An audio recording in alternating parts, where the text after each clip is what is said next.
Hey, Mom, can I go to the bathroom? Dude, did you just call the teacher Mom? What? No, of course not. Yeah, you did. I heard it. Listen, Jerry, if you tell anyone what I just said, I will steal your dog, and you'll never see him again! I'm telling you my most embarrassing school stories for one reason and one reason only, which is to make sure you don't make the same mistakes I did. Because if you do, you might end up like me. And you do not want that to happen, because I'm pretty sure the things I'm about to tell you are the reason why I've never had a girlfriend. And maybe also because I don't know how to talk to girls. But anyways, one day I had to use the bathroom during lunch. Now, if you've ever gone to school, which sometimes I'm convinced that some of you never do, but if you actually did, you would know that using the school bathroom during lunch is one of the most dangerous decisions a person can make. It goes like this: swimming with sharks, pretty dangerous. Cave diving, very dangerous and dumb. But going to the bathroom during lunch, extremely dangerous, life-threatening even. But on this particular day, I had no choice. It was either go to the bathroom right now or show up to 5th period with Dookie running down my leg, which wouldn't have been the first time that happened, but I didn't want it to happen again. So I go into the bathroom, pick my stall, and try to be as quiet as a mouse while I'm in there hoping no one notices me. I'm treating this like a stealth mission, and it's going fine at first, but about 2 minutes into me being in the stall, a swarm of kids start funneling into the bathroom, and way more than usual. I can hear the bathroom getting louder and louder. There's a buzz going around. So I'm sitting in my stall like, okay, something weird is definitely going on. But I would get my answer immediately as to what was actually happening, because the bathroom door swings open and this one kid walks in with the speaker and he says, "Who's ready for the memorial?" And every single kid who crammed into that tiny bathroom starts going absolutely crazy, screaming, cheering, and I'm sitting in my stall like, Memorial? What memorial? We're in a school bathroom. so I'm trying to think about what memorial happens next to a urinal, but then I hear what's coming out of the speaker. It's Juice WRLD, and the realization hits me like a truck. This was the day right after Juice WRLD passed away. Rest in peace. And these kids had organized a full memorial service in the bathroom during lunch for Juice WRLD. Now look, normally I probably would have joined the memorial with them. I like Juice WRLD's music, but in this specific scenario, I was just thinking, you have got to be kidding me. The one day I go number 2 during lunch, they're having a memorial in the school bathroom. Out of all the places you could hold a tribute, the gym, a classroom, literally anywhere outside, these kids chose the boys' bathroom. Now here's the thing, if I could have just stayed quiet in my stall and let the whole thing play out, it would have been completely fine. And that was the plan, but that plan fell apart almost immediately, because when I said these kids were going crazy, I meant they were actually physically going crazy, to the point where they started throwing toilet paper everywhere. Someone pulled a spray can out of their inventory, all while Juice WRLD is bumping in the background. And then it happened. I let out what I thought was going to be a silent fart, but it wasn't. It was very, very loud, and it echoed from the toilet, so everyone in the bathroom heard it. And for the first time, it got kind of quiet in the bathroom. But after about 3 seconds, I'm thinking, okay, maybe everyone's gonna leave now. But then I see it. A shadow. Something is rising up over the door, moving in what genuinely feels like slow motion. And I'm looking up at it, trying to process what I'm seeing in real time. And then it registers in my brain. It's a trash can. Some kids picked up the actual school bathroom trash can, the huge one that sits in the corner, and they launched it over the top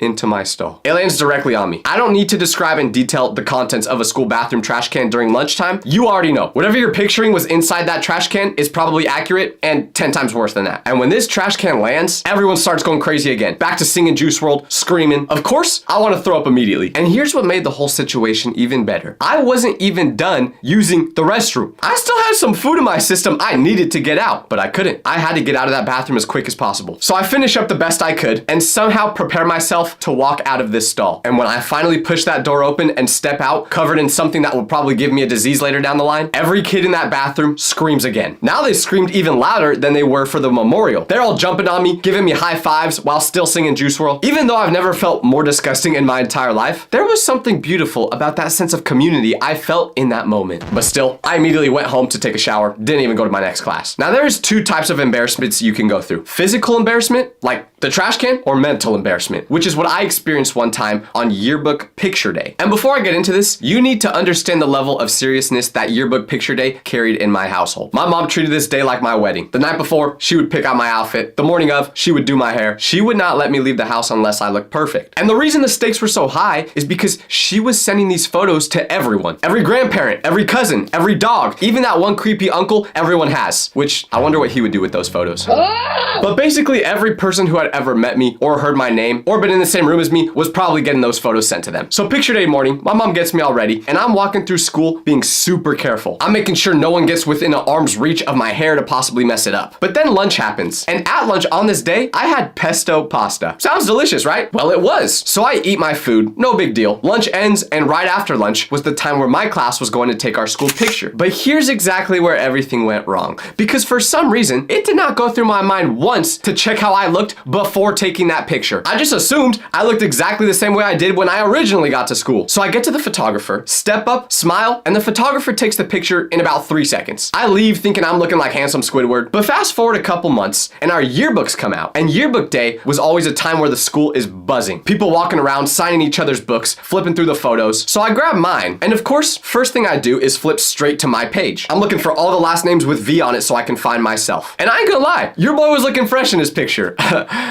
Except for one thing. Right in the center of my smile, shining bright, is a piece of pesto. Not a small speck you'd miss if you weren't looking for it. Nah, this thing literally looked neon green compared to everything else. And it was in my teeth, in a yearbook, every student at school had a copy of. If you flip to the page this picture was on, the first thing your eyes would go to is that piece of pesto. So kids are all coming up to me saying stuff like, Nice yearbook photo, Tyler. yeah, I'm talking specifically about you, Gerald. Don't think I forgot what you did that day. Also, I heard about your grandma. Rest in peace. But anyways, I was getting cooked by everyone in school, and deservedly so. They all saw the pic. You would think most people wouldn't even flip to the page my picture was on, since my last name starts with V.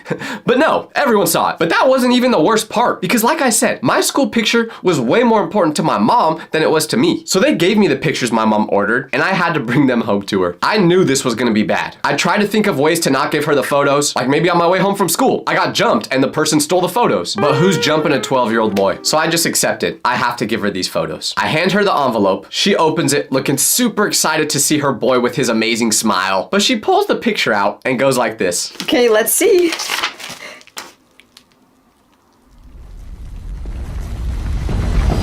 No words. And she didn't even need to say any. Her facial expressions did all the talking. And if you're wondering, no, she definitely did not send those pictures out to family and friends. Did any of our family or friends actually care about ever getting the pictures? I doubt it. But still, my mom did it. And if it's important to my mom, it's important to me. But what wasn't important to me at all at the time was actually doing my schoolwork. I know it's bad. Don't be like me. But because I didn't care about doing the work, to pass the time in class, me and my friends would pass notes to each other. We'd write something on a piece of paper, ball it up, and throw it to each other from across the room. This class was super boring, and our teacher never let us talk in it, so this was basically the only way to communicate. The only problem was, me and my friends sat on opposite sides of the classroom, so whenever our teacher wasn't looking, we would quickly throw the papers to each other. All the students in this class knew about it, and they would help us to make sure we never got caught. If our throw wasn't accurate enough, they would finish the job. And my friend and I weren't saying anything important in these notes. We weren't asking questions that actually mattered. No, most of the time, it was just something really stupid written inside it that would make the other person laugh when opening it. So one day, we're doing this, but I miscalculated how long our teacher would turn around and look at the whiteboard. Because when she wasn't looking, I threw the paper to my friend, but then she turned back around while it was in midair and she saw him catch it. So she's got this angry look on her face. She walks over, picks up the paper that was just thrown, and in that specific moment, I'm just thinking one thing. Please do not read what's on that note out loud. Please just take it, look at it privately, punish us, whatever. Just do not read the words on that paper to the entire class. What did she do?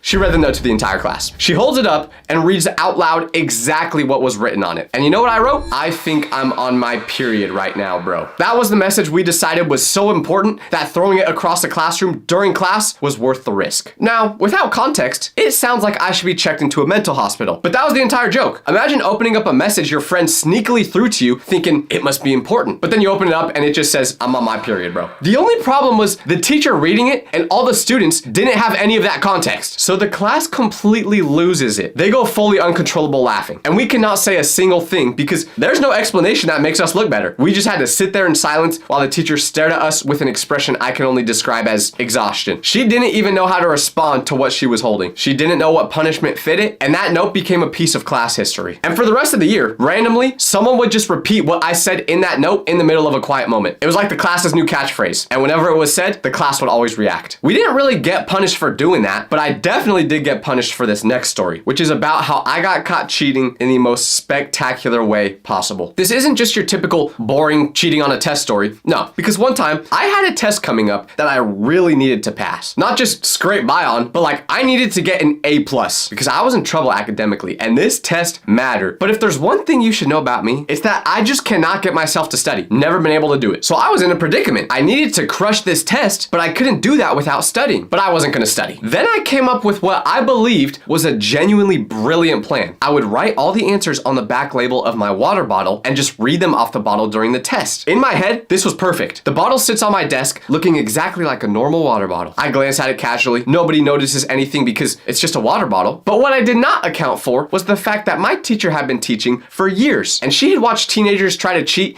in every possible way imaginable. So test day comes, notes are written on my water bottle, it's sitting on my desk, and I'm working through the questions. And honestly, it's going pretty well. The teacher's at her desk, the room is quiet, nobody's looking at me. I'm starting to think I might actually get away with this. But then she gets up from her desk and announces she needs to step outside for a second to check on something. I hear her walk toward the door behind us. I then hear the door open, and then I hear it close. So I'm thinking, okay, teacher's gone, which is great because now I can rip the label off my bottle and see the answers more clearly and get a bunch of the questions done while she's gone. So that's what I do. I'm not just glancing at the water bottle anymore. I rip the notes completely off the back of it, unfold them, and I'm holding them open in my hands. I'm feeling confident, but then something weird starts happening. Kids nearby start looking at me. Every few seconds, one of them glances over, and I'm trying to figure out what's going on. Why does everyone around me keep looking at me right now? So I finally turn around to check, and my teacher is standing directly behind my desk, looking straight down at me. Wait, but hold on. I heard her leave the classroom, and I never heard her come back in. So what was going on? Well, according to my friend that sits in the back of class, she never actually left the room. She opened the door, let it shut, and then came walking up behind me to watch me cheat. She was standing behind me, watching me cheat for 2 whole minutes. And here's the part that makes me realize how badly I executed this. She knew I was cheating before she even got up from her desk. That's why she pretended leaving the classroom in the first place. So then she put her hand out, said,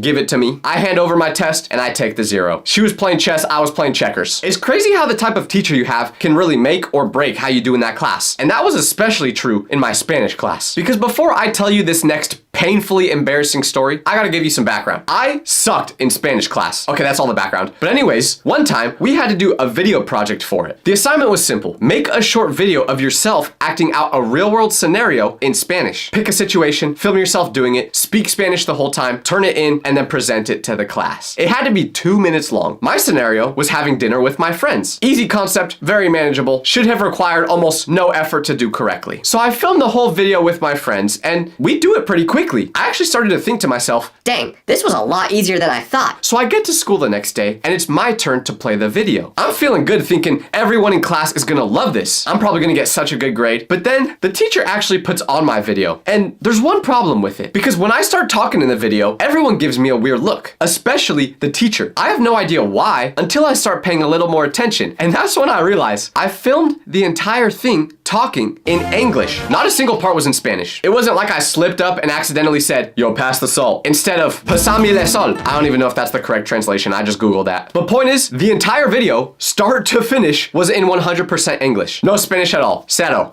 See what I did there? And here's the part that I genuinely cannot explain. I never realized I was even doing it. It wasn't because of laziness that I filmed it in English or because I didn't know Spanish. I mean, well, I don't, but the teacher is just sitting there looking at the screen with an expression that goes beyond confusion. And what excuse can I even make for why I did this? Oh, sorry, teacher. You just need to press the translate button and then it'll be in Spanish.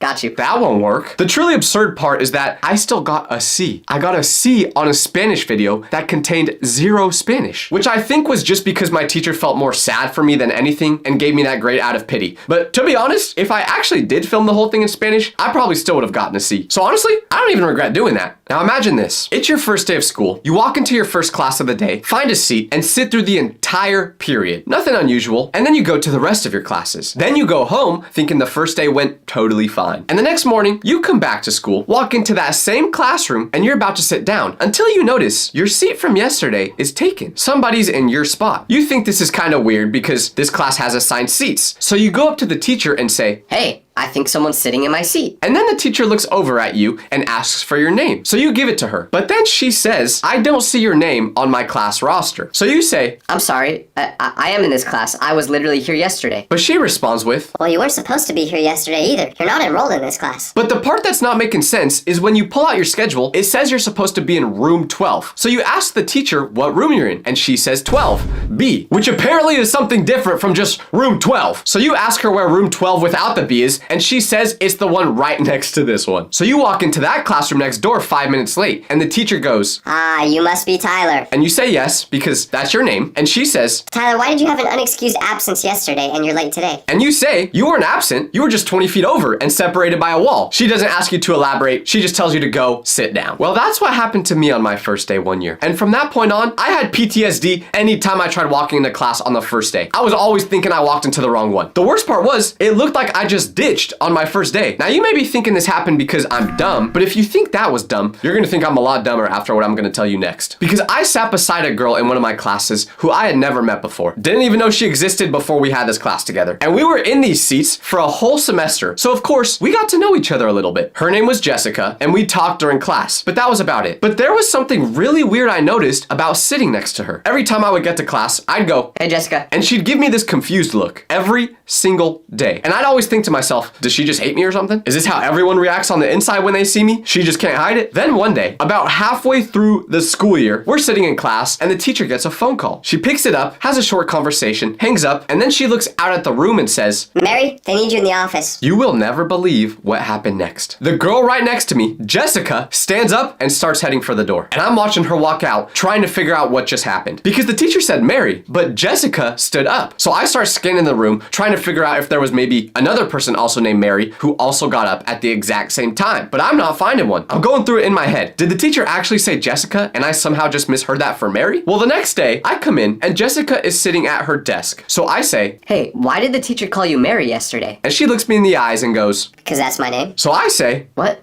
No, your name is Jessica. No, my name is Mary. and I can feel the gears in my head start to turn for once in my life trying to solve this mystery. So I ask her, If your name is Mary, why have you been letting me call you Jessica this whole time? And also, why did I think your name was Jessica in the first place? and she just tells me that on the first day when I originally called her Jessica, she was gonna correct me, but the moment passed too quickly before she got the chance. And then a week went by of me calling her that, and at that point, it felt too awkward to correct me after that long. So she just kept answering whenever I called her Jessica. Every class, every day, for 4 months, she answered to a name that was not hers, rather than having one mildly uncomfortable conversation. And honestly, if I was Mary, I would have done the same thing. But then I asked her, Wait, why did I think your name was Jessica in the first place? I have no idea. must have been the wind that told me Jessica was her name, because I still don't know where I pulled that from. This was a painful experience, I can't even lie. But at least this one was just one girl that I had an awkward encounter with. Because what if I told you there was a scenario where I got embarrassed by literally the whole school? What I'm about to say makes the hairs on the back of my neck stand up just thinking about it because of how much I cringe. So every school year, there was 1 month where my school had a slow pitch softball competition at lunch. There was 8 teams and I was on one of them. And during this month, everyone would go watch the games during lunch. I can't even describe to you just how big of an event this was at my school. Think of it like the World Series, except the stakes were even higher. Because instead of winning money and a championship trophy, what was on the line was your entire social reputation. And as you all know, in school, being the most athletic kid means you're the most popular. It's why every kid wanted to be fast when they were younger. Well,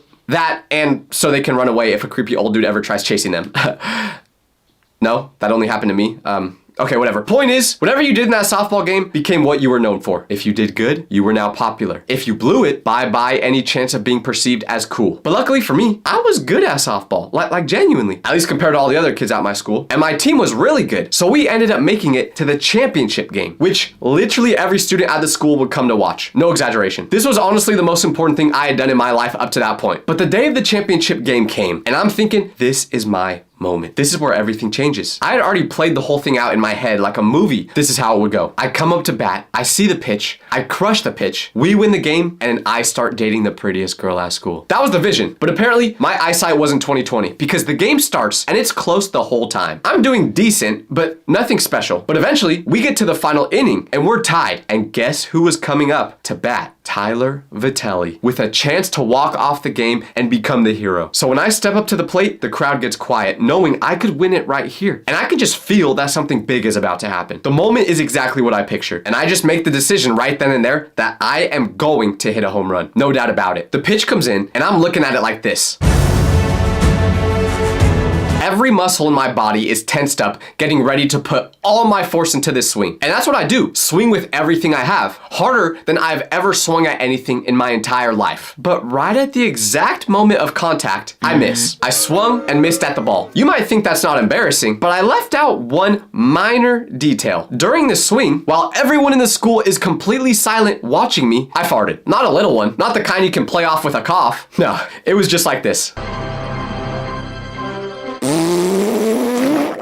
And after I swing and miss, the crowd, which had been sitting there quietly, waiting for this great moment to happen, absolutely explode with laughter. Full on, there is no coming back from this laughter. And I'm standing there at the plate, and I know in my bones that it doesn't matter what I do next. It doesn't matter if I win the game. It doesn't matter if I strike out. This is the only thing that anyone is gonna remember about this game. I was right. For the rest of that school year, that was what I was known for. They called it the fart heard around the world. And what did I do when the next pitch came? I grounded out, and we ended up losing anyway. So this was basically the worst day of my life. From this point on, I made a vow. I would never, ever, for the rest of my life, fart again. The first day of school can go one of two ways. It can either be an amazing day that you've been looking forward to for months, because you get to see your friends again, or it could be the worst day ever. Most of the time, it was the worst day ever. Actually, every time. It was the worst day ever. But before you even got to school, you had to do back to school shopping. I know, I'm sorry. I hate that phrase too, but you had to do it. You'd see the commercials like, come to Target to do your back to school shopping. Do you need pencils, paper, crayons, chocolate, an air fryer, dog food? Whatever you need, we got it. And when you saw those back to school commercials for the first time, the depression instantly hit you. Your days of spending 18 hours playing video games and making plans with your friends that never actually happen are over, because now you have to head back to school. And then the night before the first day comes, and this is when you really start to feel it, because you got to make sure that on your first day, you're looking your best. You're thinking, finally, this will be the year I get a girlfriend. So you pick out your outfit for the next day like it's the most important decision you've ever made in your life. And honestly, it kinda is. You need to walk in there and make a statement. And when you finally land on something and you feel good about it, you lay it out and go to bed feeling like you've got the next day all handled. So you lay down, close your eyes, and bam! The alarm goes off. It's 6:45 a.m., which is 3 hours earlier than you had been waking up for the past 2.5 months. And before you even get up to start getting ready, you just stare at the wall. Not for any particular reason, but because you just don't want to accept the fact that you have to get up and go to school for the next 9 months. So you don't. No, instead, you go back to bed, because 5 more minutes of sleep won't hurt, right? But then your mom comes running in, flashbangs you by turning on your lights, and says, Hey, get up. I don't know why I said that in a manly voice. My mom's not a guy, okay? But then your mom ends up being the reason you're still late, because she takes forever to get ready. But finally, you leave your house and arrive to school. And this is where it really starts. When you get there, every single year, without fail, you see kids who show up on the first day wearing the most unfortunate outfits you have ever seen in your life. Like they genuinely woke up, looked in the mirror, and said, Yeah, this is it. and it's literally a 3D wolf hoodie or the Galaxy shirt that looks like it came from a different dimension. Or it's someone wearing full anime gear. Low-key, these are all the things I would have worn if I wasn't insecure. But this is where things start to get weird, because you start seeing people from previous school years, except they look completely different. Someone got taller, someone got a haircut, someone looks like they spent the whole summer in the gym. You never knew so much could change in just 3 months. Some kids show up and you genuinely do not recognize them. They walk past you and go, Yo, what's up, Tyler? and you're thinking, Do I know this kid? but then you look a little closer and realize, that's Kevin. Like, the same Kevin who just 3 months ago was 4'2" And had a voice higher than Mickey Mouse. somehow he went through puberty overnight. I remember on the first day one year, there was this girl in my science class. I was thinking, oh my gosh, she's beautiful. She must have just transferred here. So for about the first 2 weeks of school, I was crushing over her. I didn't say anything because I didn't know how to approach her until our teacher in that class let us choose our own seats. So of course, I sat right next to her. We started talking, and I thought we were really vibing. But then it got to the point where I asked, So obviously, you're new to this school. Did you transfer here, or what's your story? but then she gave me a really weird look and was like, What are you talking about? so I said, Well, I've never seen you before being in this class together, and I basically know everyone at the school, so didn't you transfer here? but then she told me what her full name was, which we're just gonna say was Jenna Smith for the video. So then I was like, Wait, Jenna Smith, as in the Jenna Smith I've gone to school with since kindergarten? and she said yeah. But I literally didn't even know it was her because she looked so different from the year before. I had no idea a person could change how they look so much in just 3 months. And I live in LA, where everyone's getting plastic surgery to look like a new person every day. Unfortunately, we never dated because, well, we knew each other since kindergarten and she never had feelings for me. And I certainly didn't change that much over the summer, so she wasn't interested in me. But sometimes these transformations are not improvements. Someone will show up to school on that first day looking like they gave up on life. Another person will show up thinking they should try out that Eminem buzz cut, only to realize that now their head looks like an actual M&M. And when you're talking to them, you don't know whether to acknowledge it or just act like you didn't notice.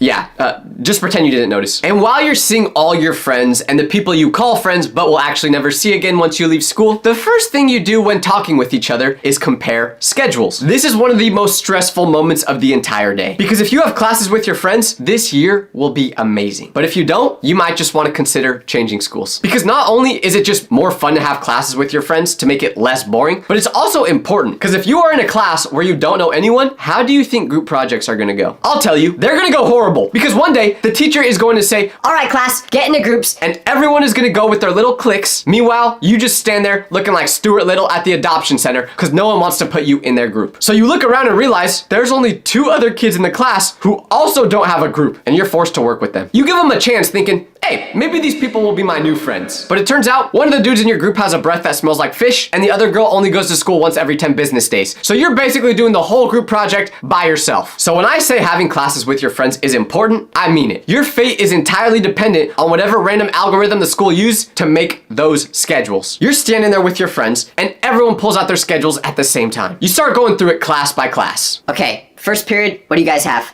I've got math. Yeah, me too. Mr. Henderson? No, Miss Milano. Okay, well, what about second period? I have English with Mrs. Rodriguez. Dang, I got history. Okay, that's fine. We still have third period. Actually, no, we don't, because there's no match for third period class. There's no match for fourth period, no match for fifth period, no match for 6th, 7th, 8th, 9th, 10th, 11th. And now you're starting to panic because you realize you have 0 classes with your friends. I don't know if I'm just reflecting on my school experience, but this was always how it went for me. I would literally never get classes with my friends. I don't know if my principal was just sitting there when making the schedules thinking, Oh man, Tyler's gonna hate this. I love it. but that was literally what it felt like. If I got 1 class with anyone in my friend group, I would be stoked because it was so uncommon for me. But then there's always that one kid in your friend group who somehow got the perfect schedule. They have classes with everyone, every single period. There was someone from the friend group, and you're just sitting there like, How? How did you manage this? Did you bribe someone? Did your parents call the school? meanwhile, you're over here stuck in classes with Beavis and Butthead. You wouldn't think it can get any worse than not having classes with your friends, but oh, trust me, it can. Because at one of the schools I went to, we had staggered lunch periods, which meant you may not be going to lunch at the same time as all your other classmates. The time you were going to lunch was even more scary to look at than the class schedule, because if you have completely different lunch periods than your friend, your year was gonna be awful. There was really no way around it. And of course, one year, I didn't have my lunch period with a single one of my friends. Now, is that likely because I only had 2 friends?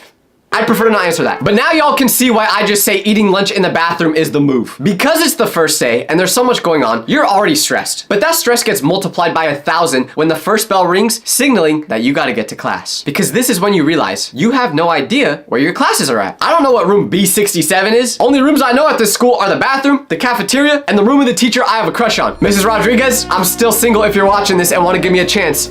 Hit me up. Okay, sorry, I had to try, guys. But anyways, it doesn't matter if you went to this school last year. It doesn't matter if you've been here for 3 years. It's still impossible to find your classrooms on the first day. And now you only have 6 minutes to do it before you are late. And you can't be late on your first day. So now you're standing in the hallway, looking at your schedule, sweating, trying to find your first class. And you have an idea of where it might be, so you start walking in that direction. But this is where it all falls apart. Because on my first day of school one year, I went towards where I thought my class was gonna be. But when I got there, I found out it was a history class. That would not have been a problem if it weren't for the fact that I was supposed to be in science class. So I embarrassingly left the class after finding out I was in the wrong one, and I was trying to figure out where I went wrong. My paper clearly said I am in room 317B, and the room I was in said 317. But oh wait, what's that? Oh, the building I'm in is the D building, not the B building? Thanks a lot, dyslexia. And of course, the B building is on the very other side of school. So I'm sprinting to the other side as quickly as possible because the second bell already rang, meaning class has started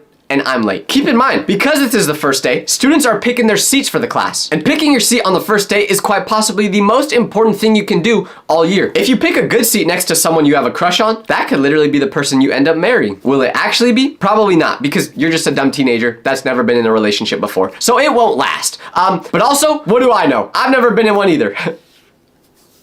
Cut the cameraman. Now that I think about it, there are probably a bunch of you out there who watch my videos that are like 5 or 10 years younger than me, yet you've still been in more relationships than me. What am I doing? But anyways, I'm running around trying to find building B, but I just can't. I saw building A, I saw building C, but building B, it was almost as if it was invisible. So I wave the white flag and just go to the office and ask someone working in there, Hey, does anyone know where building B is? and they tell me that building B is just the second floor of building A. That would have been really nice to know earlier. So I sprint back over to building A, eventually finding my classroom. And I'm terrified to open that front door because I know what waits for me on the inside. At this point, I had to have been 10 minutes late by now. So everyone was already there. I open the door and like a pack of seagulls looking at a dude who dropped a fry on the ground, every student turns and stares at me. The teacher already knew my name because she just took attendance and I was the only one not there. And she just told me to sit down. Now, I don't know if everyone does this, but the part that I looked forward to the most on the first day, but was also the most terrified of, was when I went into every class and saw who was in it with me. The first thing you do is check to see if anyone you know is in it. It doesn't even have to be your friends, just cool people at the school. If there's a lot of them in your class, amazing. The class will be great. If not, you know the next 9 months are about to be straight misery. And after you finish that check, you start scanning to see if any of the potential crushes you may have are in that class. This is very important because if you have someone that you have a crush on in your classes, it's gonna be a great year. I mean, are you actually gonna talk to them? No shot. That's just way too scary. But you hope that they fall in love with you after feeling your mysterious aura radiate through the classroom. And when you finish these checks, you're thinking, okay, the worst part of the day is over. But that's wrong, because this is what happens next. Good morning, everyone. Welcome back. Who is excited to be here? Shut up. Okay, well, before we get started, we have something very important I would like everyone to do. Icebreakers. Oh, come on. You gotta be kidding me. Why do teachers insist on doing icebreakers every year when the whole class hates doing them and no one actually takes them seriously? I have no clue, but you have to do them anyway. It's always something embarrassing. It'll be 2 truths and 1 lie, or share your favorite summer memory, or tell us why you smell so bad. Okay, maybe that last example was just a personal one. But anyways, you're forced to do these. And since you didn't actually do anything cool over the summer worth talking about, you just make something up. So when it's your turn to share, you say, I went to Tokyo. Oh, cool, Tyler. What was your favorite part? The rice? Little do they know, the closest I've ever been to Japan was going to Little Tokyo in Los Angeles. But I can't admit to the class that the most fun thing I actually did over the summer was climb the leaderboards in some Roblox games. And for some reason, there's always one kid who actually is excited to share what they did over the summer. Oh, I went to a summer camp and enjoyed some great food with some great friends. Shut up, Greg. You're not supposed to actually enjoy doing this. That ruins the whole point. And here's where it really starts to set in. The realization that this isn't just one class. It's not just one teacher. It's not just one icebreaker and one awkward moment and then you're done. It's every class back to back to back. And every single teacher has their own thing going on. Some of them are the enthusiastic type from earlier, some of them are quiet, some of them are strict, but all of them, every single one, have one thing in common on the first day: the syllabus. I don't know if this was just me because I hated reading, but I absolutely despised the syllabus. Every teacher, without fail, spends a massive chunk of the first class going over it. The part that is most annoying about it is you gotta have your parents sign it when you get home. But of course, you forget to show it to your parents, so you just end up forging their signature. For legal reasons, that was a joke. I've never done that before. But it's like the teachers don't realize we have 5 other classes we have to do this with. And it gets even more scary because when you actually start reading the syllabus, you realize this class is gonna be awful because it will outline all the big assignments for the year. And you're seeing that you have 15 essays in your English class, an exam every other day in math. And the only thing that actually catches your eye on the syllabus is the one day in science class where you get to dissect a frog. But even that sounds fun until you actually have to do it. And your friend, who is definitely gonna work at McDonald's one day, throws frog guts at you because he thinks it's funny. No, that was just my class. Okay. Anyways, by the 3rd period, you've already heard the same first day speech 3 times. You've been handed 3 syllabuses. You've done 3 icebreakers, making up lies like you only have 4 toes because one got bitten off by a bear when you were hiking in the wilderness. But a super depressing aspect of the first day is that when you actually arrive at school, your backpack weighs maybe 5 pounds. You could throw that thing like a football with how light it is. All you have is like 2 notebooks, a couple pens and pencils, and your LeBron Barbie doll. But when you go home from school that day, it weighs about 500 pounds because your teachers are giving you textbooks that weigh as much as me after I quit my New Year's resolutions. They say that you'll need to bring that textbook to school every day because you're gonna be using it very often in class. But newsflash, you never use the textbook, so don't even bother bringing it. And if you actually do have to end up using it, just say your dog ate it. And if you don't have a dog, I don't know, say your brother ate it or something. And even though your spirit is absolutely broken by this point and your will to live is diminishing by the second, the one thing you're telling yourself is, Okay, let's just make it to lunch. Everything will get better at lunch, right? Right? The first day of lunch is great because you get to relax for a second and catch up with all your friends that you haven't seen over the summer. That's not true actually, because right when lunch starts and you get to the tables, you have to make a decision. Where do you sit? This sounds simple, but it's not, because you don't know where any of your friends are yet. You walk in and scan the room, the entire room, just looking for a familiar face. You're starting to panic because tables are filling up fast and you don't want to be the dude that sits by himself on the first day. Or in my case, sit in the bathroom. Like on my first day one year, I couldn't find my friends right away and I started to panic because everyone else sat down and I was just sitting there looking dumb like the one kid who had no friends to sit with. So I'm just thinking, how the heck did everyone figure this out already? We were just in class with these people 30 seconds ago. Did they all just coordinate this before school even started? And after about 3 minutes of looking, I couldn't find my friend group. And because I was embarrassed to stay out there any longer, I just went to my car to eat. I did end up getting in trouble for going to the parking lot during school, but at least it saved me from embarrassment. But even if you do find your friend group, lunch on the first day is still bad. Because, okay, sure, you get to hang out with your friends, but you just went from having homemade meals, pasta, steak, filet mignon.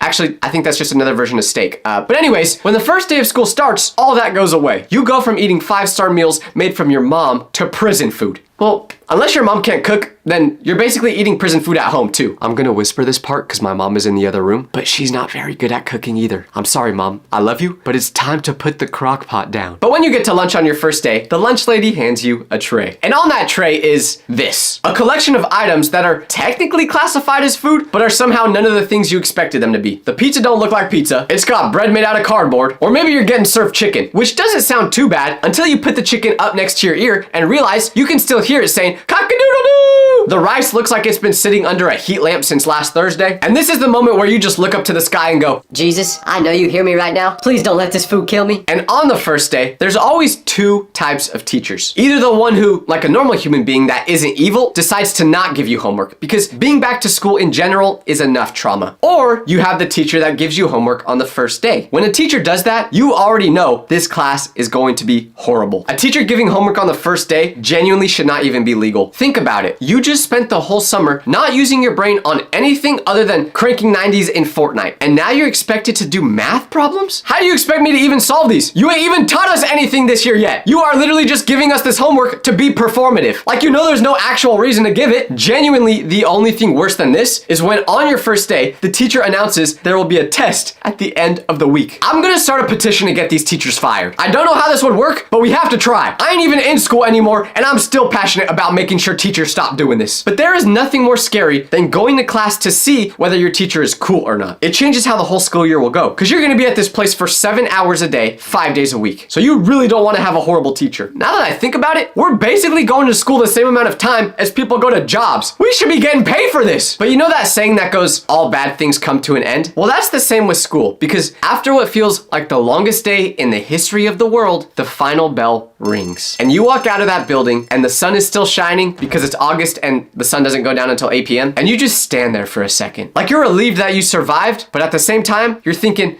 Wow, this is really my life now for the next 9 months. So your mom comes and picks you up, says, how was school, as if she doesn't already know the answer. Then you get home, drop your stuff off, and you just sit. You sit on the couch, or you sit on your bed, or you sit wherever, and you don't move. You don't turn on the TV, you don't pick up your phone, you just sit and try not to cry. But you can't sit for too long. No, because you have to do your homework. But I have an encouraging message for all of you out there that are going through this right now.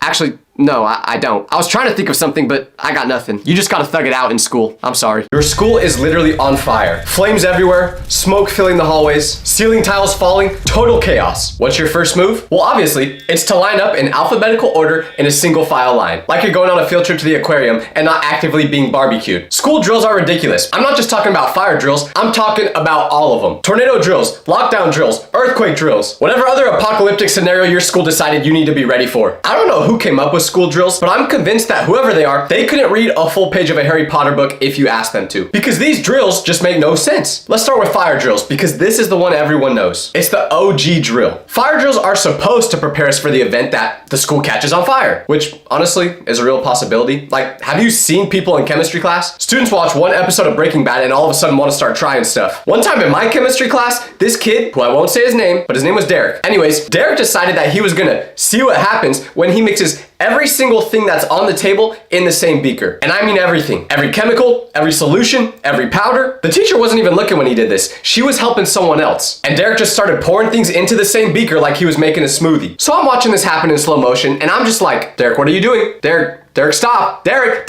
But Derek didn't stop. No.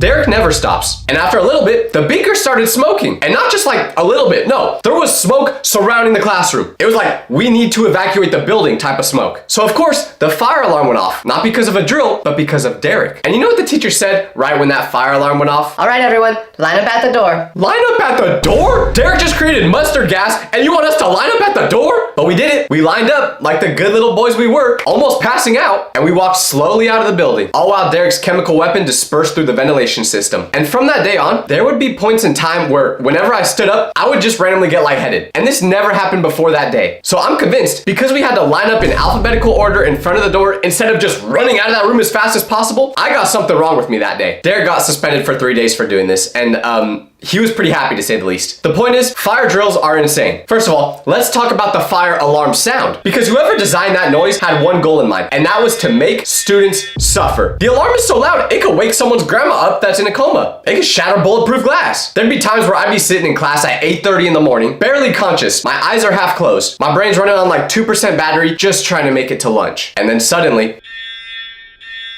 and my soul would evacuate my body before I could evacuate the building. You'd think you'd get used to it, but no, you never do. Every single time I heard that sound, it turned me into one of those chihuahuas that randomly shake the whole day for no reason. Why do they do that, by the way? And once again, the teacher would just go, Okay, everybody, line up at the door. and you're just like, what? Like our ears are hemorrhaging, and you want us to line up at the door? Dog, I'm about to hit stick whoever's in my way just to get out of this door. And then finally, your class actually does get outside, and you see all the other classes. They're also just walking slowly like a parade of zombies.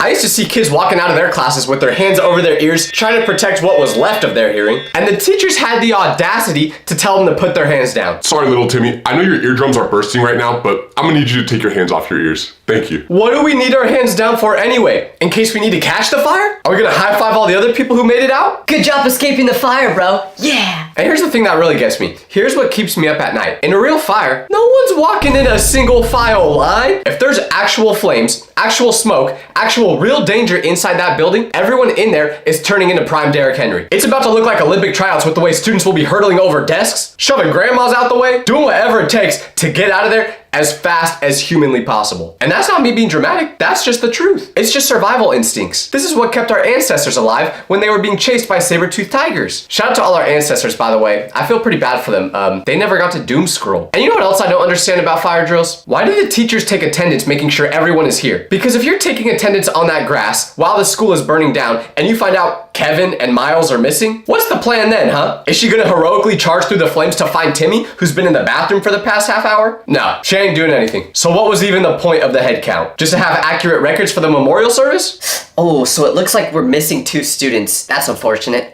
Anyways, does anyone have any questions about the homework? And 9 times out of 10, if there is a student missing during a fire drill, odds are they just left school when they heard that bell ring and went to Taco Bell. But fire drills aren't even the worst ones. At least with fire drills, the plan makes some kind of sense. Get out of the building. Simple. The way they do it is flawed, but at least they're trying. Tornado drills, on the other hand, make absolutely no sense. Like, none whatsoever. Now, I don't know why we even did tornado drills at my school, considering the fact that I went to school in California. Like, the closest thing I've ever experienced to a tornado is when I went through a self-service car wash. But despite this, we had tornado drills multiple times a year, and the tornado drill procedure is absolutely wild. So the tornado alarm would go off, which was different from the fire drill alarm, but equally annoying. Sounded like a dying whale, pretty much. Very soothing. But instead of going outside like during a fire drill, this time, everyone would gather into the hallway, and we'd get down on our knees, face the wall, and put our hands on the back of our head. That was it. That was the plan. That was how we were gonna survive a tornado, by throwing it back in the hallway. I'm sorry, I don't see the logic. What exactly is that supposed to do? Is the tornado just gonna see us kneeling there and be like, ooh, they're in the tornado position. Guess I'll leave them alone. They clearly know what they're doing. Like, I'm just gonna say what we're all thinking. If a tornado hits our school, we're all gonna be on the back of a milk carton the next day. Like, we ain't making it past that. We're done. It doesn't matter if we're kneeling, laying down, doing a handstand. I'm not sure the people who created these drills know what a tornado really can do. A tornado will pick up your entire building and yeet it into the next county. I've seen it. Well, at least Like on YouTube I have. And we couldn't even talk during these drills. Not at all. We had to be completely silent or else we'd get in trouble. And I get the logic behind that one, right? You don't want the tornado to hear you. Like it's gonna change direction if it hears Arnold yapping in the hallway. I wasn't gonna go over the school, but I'm pretty sure I just heard Johnny sneeze. Let's go destroy his whole campus now. Let's talk about the position. The duck and cover, the fetal position, the I've accepted my fate pose. You're telling me that if a tornado hits, the best I can do is curl up into a ball and wish for the best? What is it protecting? My neck? From what? Flying debris? Let me just tell you this. If the roof is collapsing and there's debris flying at me fast enough to hurt my neck, me putting my hands over it isn't gonna do anything. I feel recoil just when I give people high fives. So a piece of wood flying at my head at 200 miles per hour is going straight through my hands. But we practice it like it's gonna save our lives. Like this one simple trick is the difference between life and death. Matter of fact, has anyone watching this ever actually experienced a tornado at school and did this position? And if so, did it work? Meteorologists hate him. Local student survives a tornado with this one weird position. It's just not gonna happen. If a tornado hits, we're all in trouble. The only thing that matters is if the tornado decides to hit our building or not. But the most embarrassing tornado drill I ever experienced was during swimming class. We're in the pool, doing laps, everyone's in swimsuits. Hair's all wet, smelling like chlorine, and randomly, the tornado alarm goes off. We know it's not an actual tornado because we can see the sky and it's 75 degrees, no wind, and sunny. But our teacher blows his whistle and goes, Everyone out! Tornado! Let's go! we all get out of the pool. We're standing there dripping wet. And our teacher says, No time to change. We need to get inside now. so I'm out here, just in swim trunks, not quite looking like a bodybuilder to say the least. And we had to all go over into the classrooms while everyone else is in their normal clothes. We're running through the hallways in swimsuits, leaving wet footprints. You can just hear our feet slapping against the tile. All the other students were staring, pointing, laughing, and someone yells, why are they in swimsuits? I know that was you, Jimmy. I still don't like you. Someone else whips out their phone and takes pictures of us. So, if you ever see a photo of me from that day in the school hallway, it was AI, okay?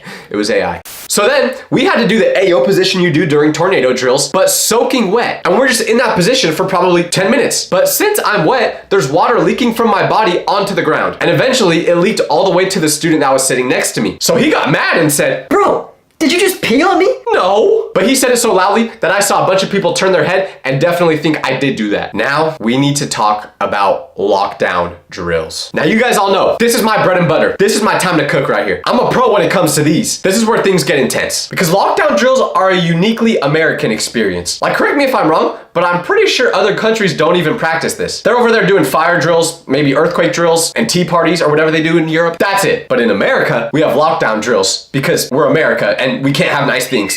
Well, except for Chick-fil-A. It's weird that you guys don't have that in any other countries yet. It truly is amazing. The perfectly crusted chicken, the waffle fries, and the sauce. Oh, the sauce. Wait, what was this video about again? Oh, okay, drills, here we go.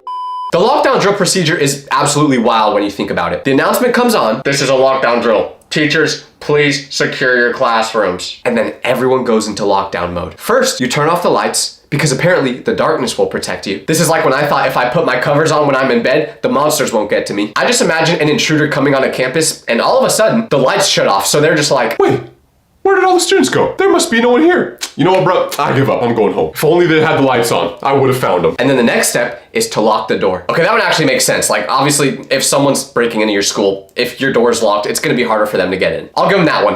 1 point for the drill designers. But then here's where it gets crazy because the next step is for everyone in the class to go to one corner of the room, the same corner. All 30 students crammed into one spot, hiding, and you have to be quiet, like dead silent. No one's allowed to talk. No moving, no breathing too loud, just a pile of students sitting there in the dark, waiting. Now let me ask you something. If you were looking for people in a building and you opened a classroom door, would you not see 30 kids crammed into the same corner? It's like we're trying to make it easier for the school intruder. Instead of being spread out around the room where at least some of us will have a chance to escape, we're all just in one place. But that's the drill. That's what we practice. Huddling together in the dark, hoping that nobody opens the door. But here's the thing that really gets me about lockdown drills. Because all the students are forced to do these drills, right? Everyone knows the procedure. Shut the lights off and be quiet. So this seems like a good idea until you realize the intruder is probably doing the drills with us. They did these same drills. They sat in the same corners. They know exactly what's gonna happen during a lockdown. So what's the element of surprise here? What's the strategic advantage? When they walk into a classroom and see that it's dark in there and no one's talking, you think they're gonna forget all the times where they practiced this same drill? It's like playing hide and seek, but you told the secret exactly where you're gonna hide before the game started. Okay, I'm gonna hide in the closet. The closet that's in the bedroom, and I'm gonna hide behind the coats. So just don't look in there, okay? Please, thank you. But we still practice it anyway. I remember one lockdown drill that went completely sideways. We're in class, doing our thing, and the announcement comes on. This is a lockdown. Teacher turns off the lights, locks the door. We all go to the corner. Everything is normal. But then nothing happens. Usually the drill lasts like 10 or 15 minutes. An administrator then walks around, checks the doors, makes sure that they're locked, and then they announce the drill is over. But this time,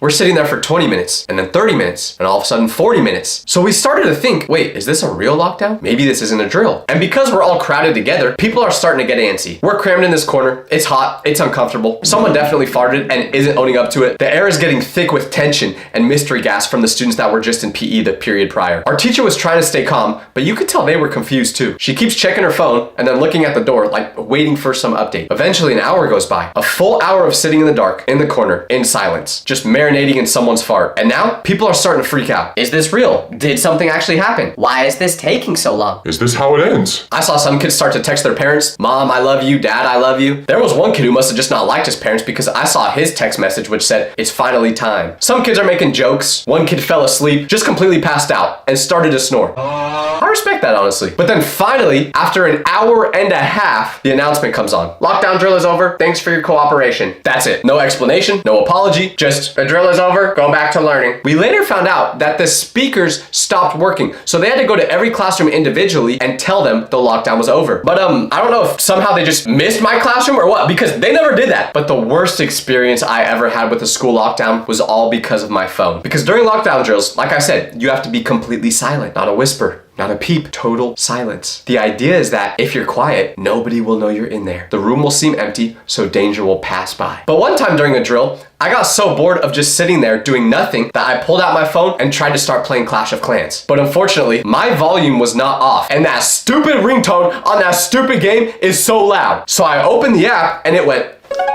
Teacher immediately sprinted over to me and took my phone. But here's the thing, schools aren't quiet places. Schools are loud. So if suddenly, in the middle of the day, the entire school goes silent, that's basically an announcement that everyone is hiding. Sometimes it feels like we're just trying to make it easier for the intruder. And have you ever tried to keep 30 teenagers quiet for a prolonged period of time? It's impossible. Next up, we got earthquake drills. Now, I don't even know if all of you out there have done earthquake drills because I'm pretty sure you can only get an earthquake in certain areas. If you're a scientist or Scientologist or whatever out there and you know if that's true or not, please let me know. But like with me going to school in California my whole life, we would have an earthquake every 4 seconds. It wasn't weird at all for a... Oh wait, I think we're having one right now actually. Do you feel the ground shaking? Wait.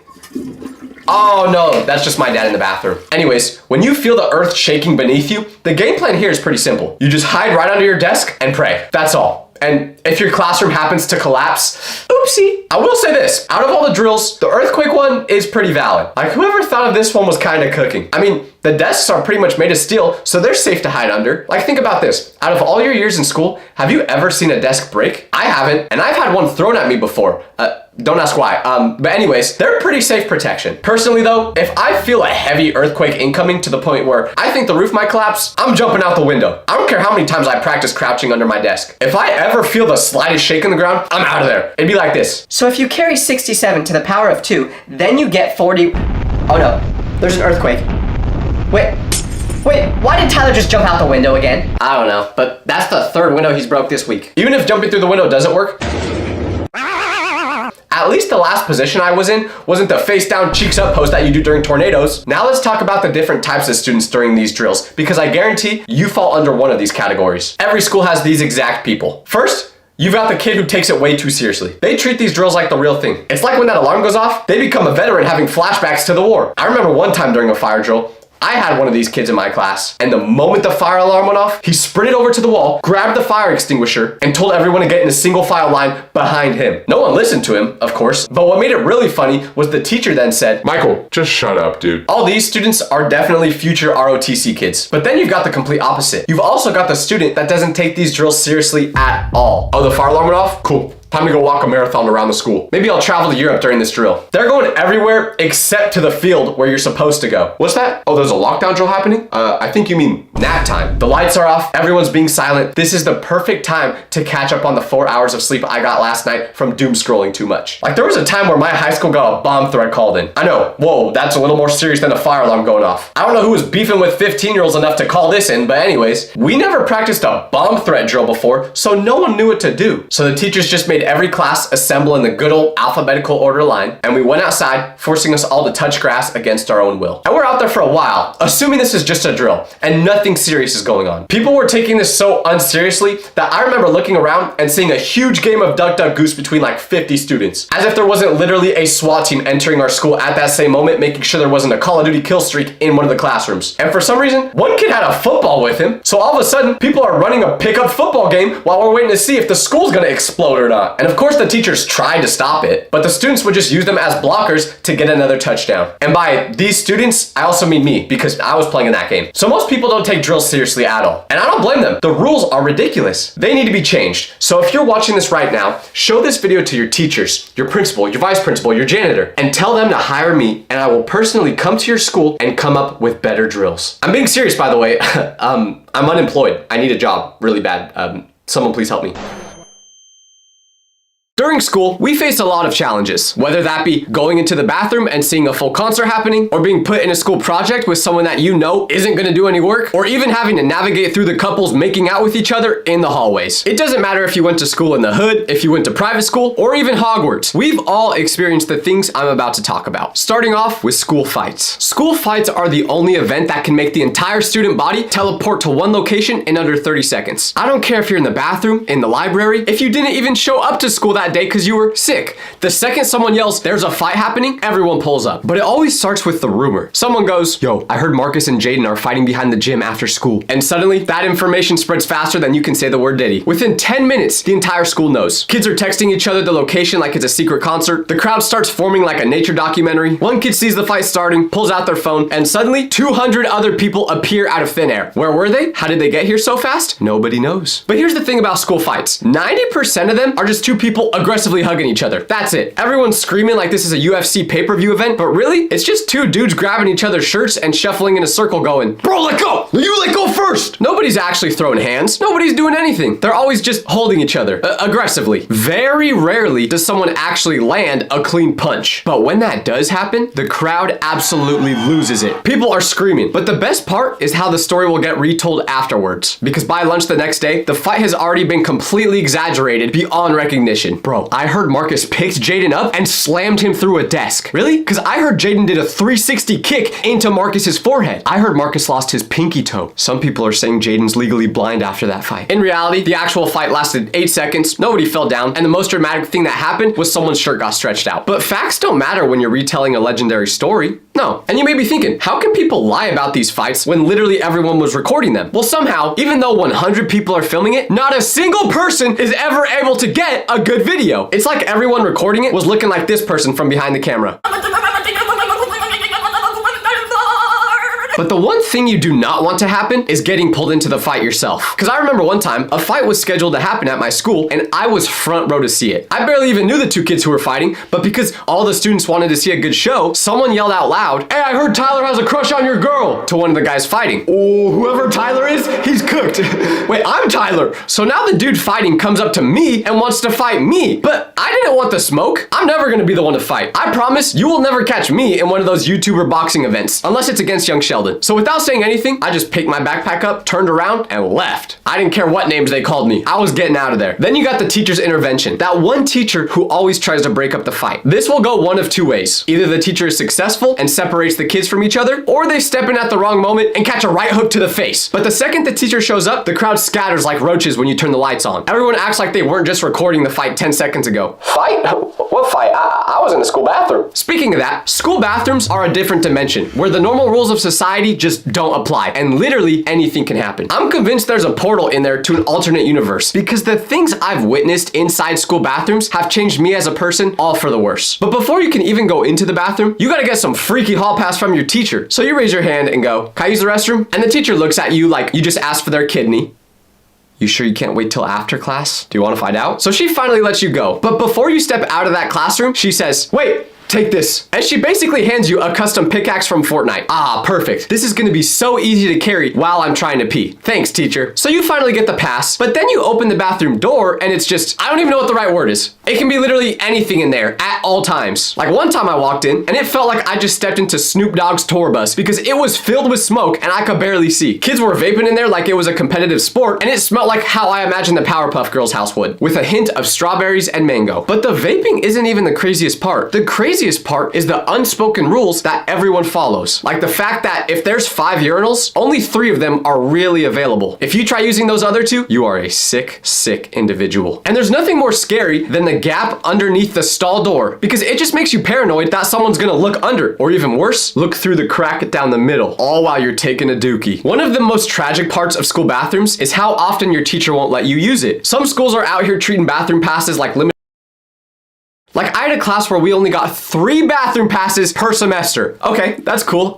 So what happens when I run out then? What's the plan there? You want me to just hold my pee for the next 4 months? Hey, Mrs. Smith, can I go to the bathroom? No, you already used all your bathroom passes this semester. You have to wait. Mrs. Smith, I mean no offense when I say this, but I will literally pee on the ground right now if you don't let me go. Like if you take more than 30 seconds in there, the teacher will literally ask, What took so long in there? maybe it's the fact that I had chili last night and I just had to leave an atomic bomb in the toilet. You think I took forever because I was walking around the rest of school, when in reality, I was fighting for my life in there. But that's the most terrifying part of the school restrooms, when you actually have to use it for its intended purposes. That's right. I'm talking about using the bathroom to go number 2. There is nothing that can prepare you for this moment. You ate something that gave you the runs last night, so even though you really didn't want to, you're forced to go poop in the school bathroom. Once the coast is clear, you run into one of the stalls, preferably the handicap one because there's more space, and try to be as quiet as possible. And then the inevitable happens. Someone walks in and you put your feet up so they don't get a chance to see your shoes from underneath the stall. And you're trying to finish as quickly as possible because no one should ever have to suffer from pooing in a school bathroom. But it takes forever because the toilet paper in there is more thin than Vecna in the last season of Stranger Things. It's truly a traumatic experience. But I don't know what's more traumatic, school bathrooms or group projects. Group projects might be the most stressful part of school. I'm convinced teachers assign these just to watch us suffer. The second a teacher announces a group project, you can feel the stress levels in the room spike. Everyone's doing mental calculations.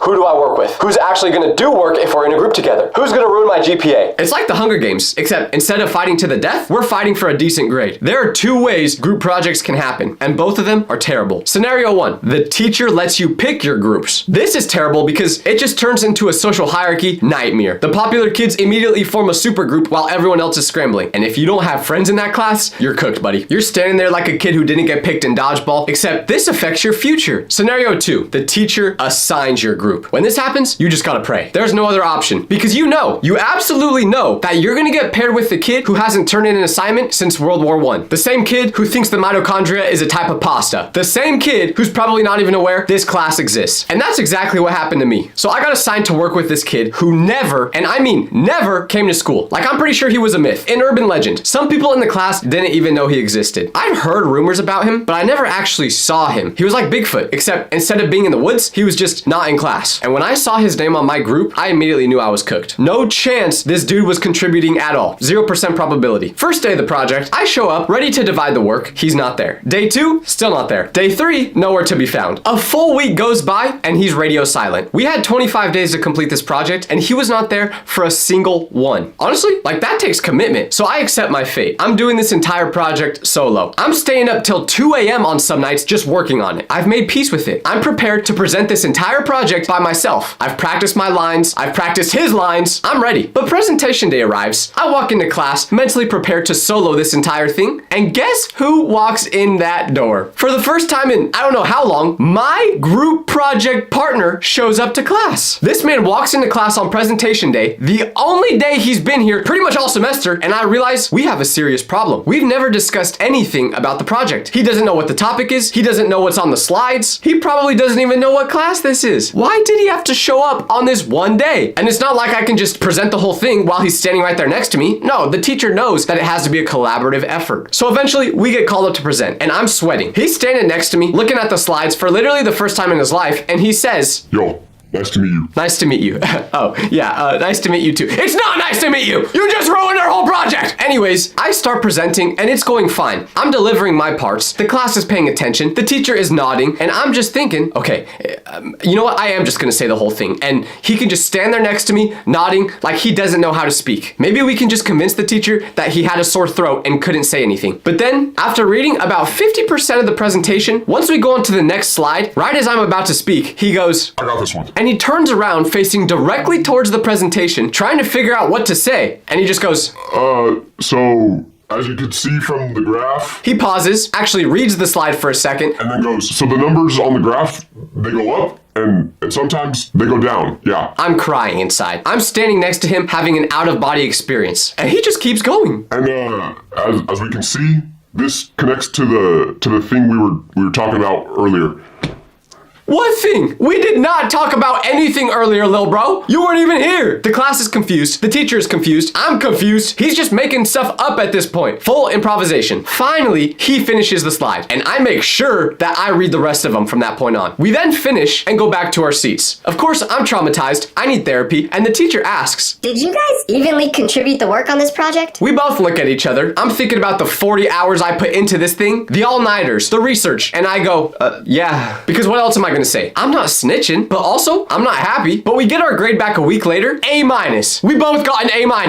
This man did absolutely nothing, showed up for 8 minutes, said the numbers go up and down, and got an A-. I'm pretty sure I did the biggest carry job since LeBron in the finals in 2018. But that's group projects for you. The teacher hits you with the classic line. We do group projects because they prepare you for the real world. Mrs. Smith, no they don't. On to the next school experience we've all gone through. And this one needs to be illegal. So I'll let you guys guess what this next experience is. Is it A, being accused of having a crush on someone you do not like? B, getting fed slop from the school cafeteria? Or C, walking into class and forgetting you had a test that day? You guessed it, the answer is none of the above. Because the real answer is school couples. Now I know what you're all thinking. Tyler, you're just saying this because you're jealous you were never in a relationship during school. And while you are correct, and I do want to cry because of that, I'm not saying all school couples are bad. I'm talking about the ones who operate under the belief that everyone else is just a background character in their romantic movie. Because picture this, you're walking to class, trying to get to your locker, but oh no, you can't because someone's in front of it. A guy and a girl just making out with each other right in front of where you have to go. They've been there for 6 minutes, haven't paused a second to even take a breath of fresh air, and you need to get your textbook. You're gonna be late, but you can't interrupt them, so you just wait. You just stand there looking like an NPC right in front of people who are making out. Nah, but seriously, school couples are a different breed. Like, I used to be at lunch in school just trying to eat my food in peace, and the couple that would always sit at the spot right behind me was giving me the ick. And I don't even know what that word really means, to be honest. I just hear everyone else say it. First of all, they'd always sit on each other's lap, which doesn't sound too weird until you realize the dude was the one sitting on her lap. They're feeding each other their food, talking in baby voices, calling each other names like Boo Bear and Pookie, and a bunch of other names that should be illegal. So you would think, dang, these two are really comfortable with each other. How long have they been dating? Like 3 years or so? No, try 9 days. And they're already posting my forever and always on Instagram. And then the inevitable happens. After about 3 weeks of dating, they break up. So to all the school couples out there, please just do all that freaky stuff at home, not in front of my locker. This next unavoidable school experience is one I really hope is relatable, because if I'm the only one that's been through it, that's gonna be super embarrassing. But all of us, and I mean all of us, have gone into class before when we're tired, brain's not fully working, and you're just sitting there, but you have to go to the bathroom. So you raise your hand, the teacher says, yes, Tyler, and then it happens. You say, hey mom, can Mrs. Smith, time stops. Your life flashes before your eyes. Everything you've ever done, every mistake you've ever made has led to this moment. You've made a critical, irreversible error. The class reaction is instant. Yo, he called the teacher mom! Everyone in class is laughing at you, even though it ain't really that funny. Even the quiet kid in the back, who never makes a sound, is losing it. Yeah, I'm talking to you, Harold. Don't think I don't remember that day. You've united the entire class in your humiliation. Crips and Bloods could be in this room, and they'd put aside their differences just to laugh at you. Your face goes from a normal color to looking like a tomato in 0.3 seconds. You can feel the heat radiating from your cheeks. And then the teacher responds. Some teachers can be cool about it and just be like, oh, Tyler, it's okay. It was a mistake. But other teachers get weird about it. They pause. They look at you with this expression you can't quite read.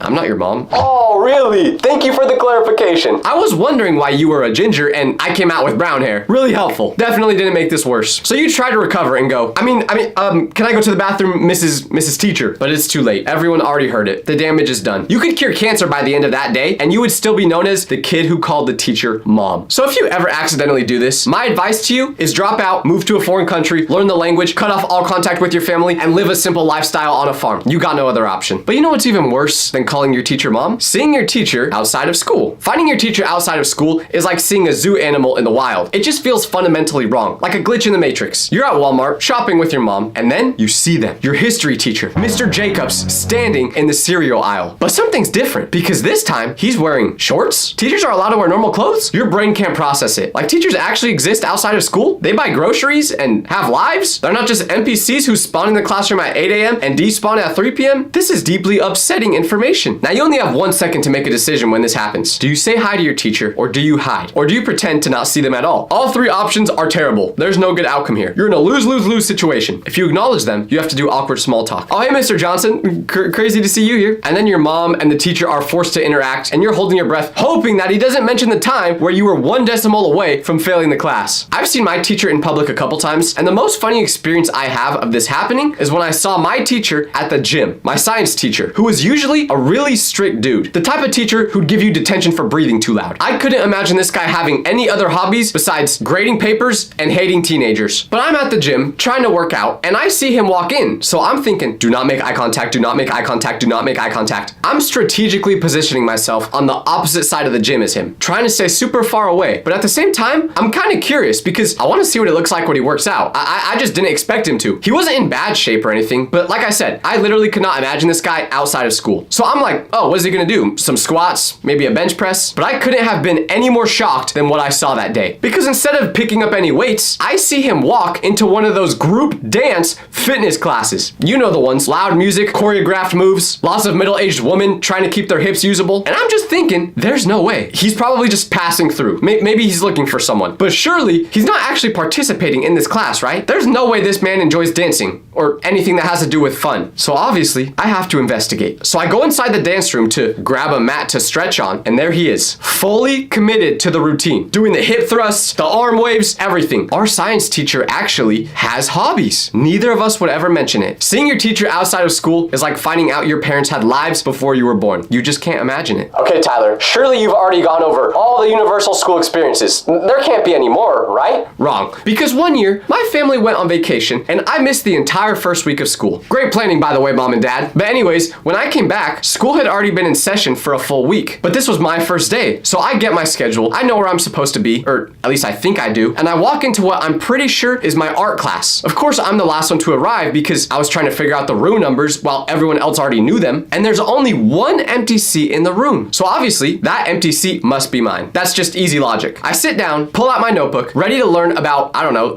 the colors of the rainbow or something. And the teacher starts talking. I'm listening like a good student, but something feels off. I can't quite put my finger on it, but something isn't right. We're about 30 minutes into class, and instead of talking about art stuff, the teacher is going deep into Abraham Lincoln's assassination. Like, really deep into it. Details about John Wilkes Booth, the layout of Ford's Theater, and I'm sitting here thinking, okay, this is weird, but maybe this is just one of those teachers that gets sidetracked yapping and you never end up actually doing any work. Or maybe we're gonna be painting Abraham Lincoln's beard or something. But then she passes out an assignment, and I realize, hold on, this is a history worksheet. So now I'm like, am I in the wrong class? But I can't be, because no one said anything when I sat down in this seat, and the teacher made eye contact with me and smiled when she handed out the worksheet. So I tap the kid sitting next to me and go, hey, is this art class? He looks at me like I've lost my mind. Nah, bro, this is history. I have no idea what's going on. I'm thinking I just got put on the newest episode of Impractical Jokers, so I raise my hand. The teacher calls on me and I go, am I in the right class? The entire class turns to look at me all at the same time. 30 pairs of eyes. And the teacher goes, Steven, what kind of question is that?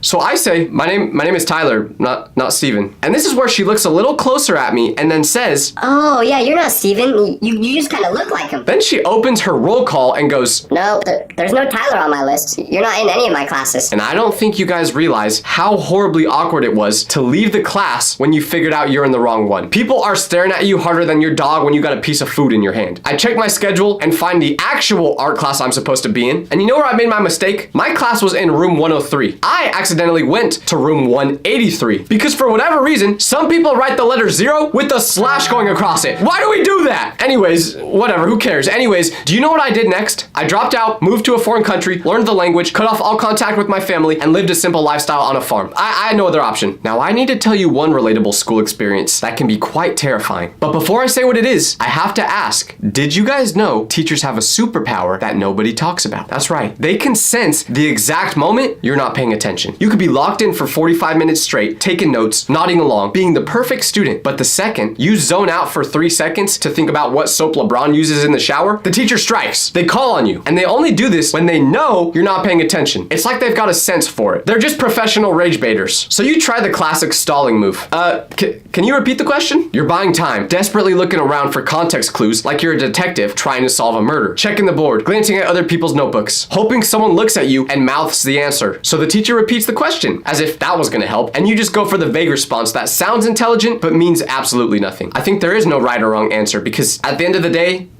everything is subjective. And then the teacher responds with, No, Tyler. The correct answer was 5. very rarely will you get a time where you accidentally guess the right answer. Completely on accident. And the teacher's furious because they know you just got lucky, but there's nothing they could do about it. So if you ever get called on and you have no idea what the answer is, all you gotta do is walk out of the class, drop out, move to a foreign country, learn the language, cut off all contact with your family, and live a simple lifestyle on a farm because you have no other option. Let me know what other relatable school experiences I forgot in the comments down below. But for now, it's time to get back to the farm.